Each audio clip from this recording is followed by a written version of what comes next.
ഒരു റോക്കറ്റ് എന്ന് പറഞ്ഞാൽ അതൊരു ഒരു മെറ്റലുകളും കോമ്പോസിറ്റും ഒക്കെ വെച്ച് നിർമ്മിക്കുന്ന ഒരു വസ്തുവല്ല. എന്നെ സംബന്ധിച്ചുള്ള ഒരു വലിയൊരു ഒരു ക്രിയേറ്റിവിറ്റിയാണ് അതിനകത്ത് ഞാൻ എപ്പോഴും കാണുന്നത്. എൻ്റെ ഒരു സ്വഭാവം അതിനുള്ളിൽ കൊണ്ടുവരാൻ ഞാൻ എപ്പോഴും ശ്രമിച്ചിട്ടുണ്ട്, ഞാൻ ചെയ്തിട്ടുള്ളതെല്ലാം. അതിൽ ആ യുണീക്ക്നെസ് നമ്മൾ അതിൽ കൊണ്ടുവരണം, പലപ്പോഴും ഒരു ബീറ്റൺ ട്രാക്ക് മെത്തേഡിലൂടെ അല്ലാതെ. അപ്പോൾ അതൊക്കെ പലപ്പോഴും നമുക്ക് വല്ലാത്തൊരു ആഹ്ലാദം തരും. പ്രത്യേകിച്ച് നമ്മൾ ഒരു വസ്തു ഡിസൈൻ ചെയ്ത് അത് നിർമ്മിച്ച് അത് ഉപയോഗിച്ച് അത് വർക്ക് ചെയ്യുന്നത് കാണുമ്പോഴുണ്ടാകുന്ന സന്തോഷം ഒരു കൃതി എഴുതി താങ്കൾക്ക് കംപ്ലീറ്റ് ചെയ്യുമ്പോൾ കിട്ടുന്ന അതേ സന്തോഷം പോലെ ആയിരിക്കും.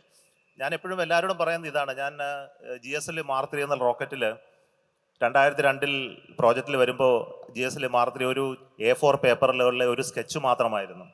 2014 അത് പൂർണ്ണകായ 600 ടൺ ഭാരമുള്ള റോക്കറ്റായിട്ട് എൻ്റെ മുമ്പിൽ നിന്നപ്പോൾ ഞാനത് ലോഞ്ചിൻ്റെ പ്രോജക്റ്റ് ഡയറക്ടറായിട്ട് അതിന് ലോഞ്ച് ഓതറൈസ് ചെയ്തപ്പോൾ എനിക്കുണ്ടായ ഒരു ആഹ്ലാദം അതെത്രമാത്രം വലുതാണെന്ന് പറഞ്ഞറിയിക്കാൻ പറ്റില്ല. അതൊരു ഒരു അമ്മയുടെ ഒരു കുട്ടി ഉണ്ടാകുന്ന പോലെയുള്ള, അല്ലെങ്കിൽ ഒരു നമ്മൾ അതിൻ്റെ ഒരു പ്രസവ വേദന അറിഞ്ഞ് അതിനെ നിർമ്മിക്കുന്ന ഒരു അപ്പോൾ ഉണ്ടാകുന്ന ഒരു സന്തോഷം, ആഹ്ലാദം, ഒരു ക്രിയേറ്റിവിറ്റിയിലൂടെ കടന്നു പോയപ്പോൾ ഉള്ള പെയിൻ, ഇതെല്ലാം നമ്മൾ അറിയുന്നത് ആ റോക്കറ്റ് നിർമ്മാണത്തിൽ. നമ്മൾ അതൊരു സാങ്കേതിക വസ്തുവായിട്ട് നമ്മൾ അതിനെ കാണണ്ട, അതിനെ നമ്മുടെ ഒരു കുഞ്ഞായിട്ട് കണ്ടാൽ മതി എന്നാണ് ഞാൻ പലപ്പോഴും തോന്നിയിട്ടുള്ളത്.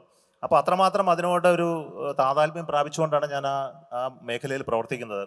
എപ്പോഴും അതൊരു കവിത തന്നെയാണ് തീർച്ചയായിട്ടും. ഏതൊരു കൃതി എഴുതുന്ന പോലെ തന്നെയാണ് റോക്കറ്റ് നിർമ്മിക്കുന്നതും എന്ന് ഞാൻ തോന്നുന്നു. എനിക്ക് തീർച്ചയായിട്ടും.